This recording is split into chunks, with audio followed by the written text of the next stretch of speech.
Pemuda akhir zaman. Coba kita mau tahu nggak sih gitu kan dari sisi Riza nih, sebagai anak muda, apa persiapan-persiapan Riza dalam menghadapi akhir zaman? Ya kita agree lah ya kalau kita sekarang nih hidup di masa akhir zaman. Sangat setuju. Iya. Contohnya apa tanda-tandanya kalau kita tuh benar-benar udah hidup di akhir zaman? Jadi di antara kajian-kajian yang lain, yang paling saya suka adalah kajian tentang akhir zaman. Kayak sebelum tidur, kayak lagi misalkan sendiri di kamar nonton kajian gitu loh. Ya udah, pokoknya kayak mungkin kayak hampir setiap hari dari dulu emang suka banget mengkaji tentang akhir zaman ini. Jadi yang dimaksud akhir zaman ini adalah ketika Rasulullah diutus sebagai seorang nabi, seorang rasul, dan itu adalah awal mula akhir zaman karena Rasulullah adalah nabi akhir zaman. Dan setelah nabi yang akhir zaman ini nggak akan ada nabi setelahnya. Dan sekarang setelah 1400 tahun Nabi wafat dan beliau kan meninggalkan pusaka yaitu Al-Quran dan hadis, ya kan? Dan di hadis-hadis itu banyak banget tanda-tanda akhir zaman itu apa aja. Jadi Nabi pun nggak tahu kapan kiamat terjadi. Wallahu a'lam. Kapan kiamat terjadi? Iya. Nggak ada yang tahu tuh. Cuma spesialnya Nabi itu dikasih kisi-kisinya nih, tanda-tanda kiamat kecil apa, tanda-tanda kiamat besarnya apa, itu udah detail ya ditulis di hadis. Dan sebagai contoh nih, kita di zaman ini sekarang nih, kenapa saya meyakini banget ini udah sangat dekat dengan akhir zaman karena Nabi bilang kalau misalkan hari itu terasa lebih cepat. Setahun seperti satu bulan seperti sepekan seperti sehari. Gue juga ngerasa kayak dan sehari itu seperti kayak baru banget terjadi. Dan Mbak Ida pasti setuju kan, juga ngalamin kan, ya kan? Ya berarti perkataan Rasulullah 1400 tahun yang lalu emang terbukti benar hari ini. Dan emang benar-benar kiamat itu semakin terbukti kalau perkataan Rasulullah emang benar. Dan Rasulullah itu nggak mungkin bohong gitu loh. Dan setiap perkataan dari Rasulullah adalah itu wahyu dari Allah. Kita sepakat kan, sabda Nabi di hadis-hadis kan, banyak banget hadis tentang akhir zaman, tanda-tandanya. Contohnya manusia semakin berlomba-lomba membangun gedung yang tinggi, contohnya ya kan. Buktinya di Arab, di Mekah juga sekarang bahkan udah nggak terlihat lagi kan bayangannya kan karena tertutup Zam-Zam Tower itu kan. Ya, Arab menghijau. Itu terjadi sudah. Siberias mengering.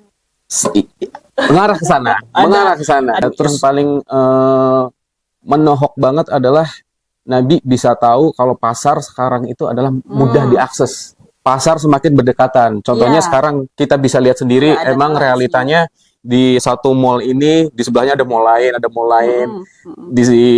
di mana ada Indomaret pasti di sebelahnya ada apa-apa gitu. Dan sekarang kalau misalnya kita mau belanja, kita nggak perlu, nggak perlu repot-repot kita keluar, nggak perlu repot-repot kita harus pergi kemana dulu, nyiapin waktu kemana, kita tinggal tiduran rebahan, terus tinggal klik doang, kita mau beli sepatu, klik, udah nyampe, segitu gampangnya diakses. Dan itu Nabi tahu dari mana kalau itu bukan wahyu, dan terjadi hari ini. Dan masih banyak lagi tanda-tanda yang lainnya. Ya mungkin kita tinggal nunggu tanda-tanda besar yang lainnya ya, wallahu a'lam. Nah terus juga kan ingat nggak sih ada hadis tentang 100 tahun. Oh iya. Per 100 tahun itu juga saya baca tentang hadis per 100 tahun itu Allah bakal menurunkan seorang mujadid itulah, seorang pembaru. Kalau dilihat dari sekarang ini kan tahun 2024. Dan yang terakhir kejatuhan Turki Utsmaniyah itu sekitar tahun 1924. Dan emang udah bertepatan 100 tahun. Kita nggak tahu hitungan 100 tahunnya bagaimana, tapi emang kalau ngeliat situasi kondisi sekarang ini emang udah saatnya. Udah saatnya.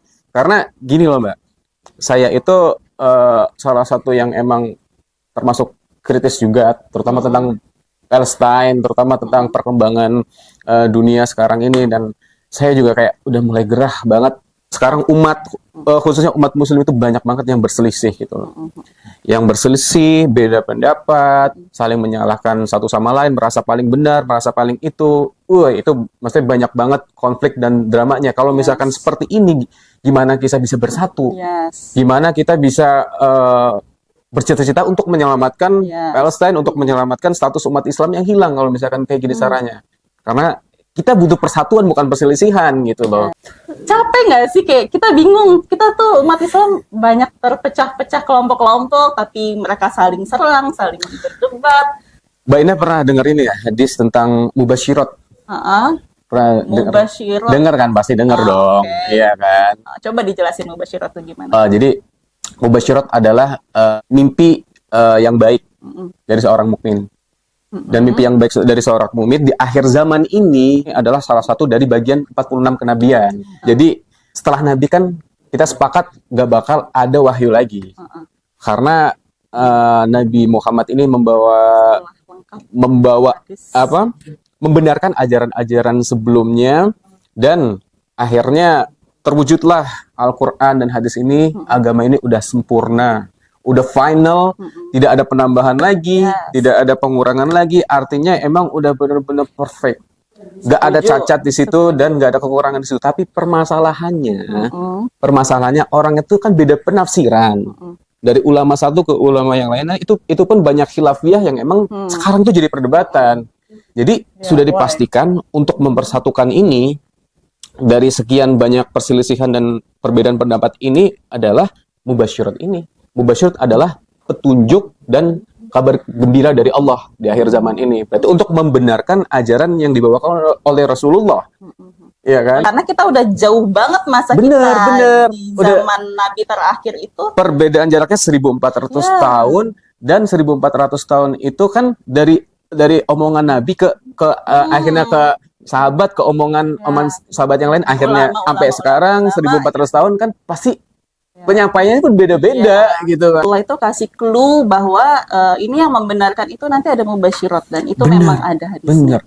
Nah, mubasyirat yang seperti apa? Itu yang bikin saya menarik gitu. Kita itu kayak dikasih teka-teki, kita dikasih clue, dikasih puzzle. Ya. Dan yang menarik lagi, Islam itu kan agama buat orang yang berpikir. Kita sebelum beragama, kita disuruh berpikir dulu. Jadi sebelum kita menggunakan hati, kita menggunakan akal. Karena kita diciptakan mempunyai akal juga, beda dengan makhluk yang lain. Al-Quran menyebutkan bagi orang-orang yang berpikir. Kita itu memang disuruh mikir gitu loh. Jadi mubasyirat yang saya maksud adalah Mbak pernah dengar nama Muhammad Qasim bin Abdul Karim nggak sebelumnya? Muhammad Qasim, ya tahu sih gue gitu. Emang pernah viral, memang viral sosoknya gitu. Karena dia viral karena punya banyak mimpi. Yang gue tahu mimpi ketemu Nabi, mimpi berbicara dengan Allah, dan dia juga punya banyak mimpi tentang kejadian-kejadian di masa depan, dan juga banyak mimpinya yang udah jadi kenyataan. Betul. Jadi sebelumnya kita kan sempat singgung tentang mubasyirat tadi kan. Ya, mubasyirat itu adalah petunjuk dan kabar gembira dari Allah. Jadi yang Muhammad Qasim ini kurang lebih sekitar tahun 2021 nih. 2021 saya mendapatkan informasi bahwa ada mimpi dari dari saudara muslim kita nih dari Pakistan bernama Muhammad Qasim bin Abdul Karim, dan dia mempunyai banyak mimpi-mimpi yang dimana mimpinya adalah ratusan kali bisa berdialog dengan Allah di balik tabirnya, dan mimpi ratusan kali bertemu dengan Rasulullah SAW. Jadi setelah saya kaji sekitar tahun 2021, saya kaji dari kronologinya sampai isi-isinya juga. Kesimpulan saya ini mubasyirat. Kenapa? Jadi mimpi itu gini Mbak, mimpi itu ada 3 klasifikasinya.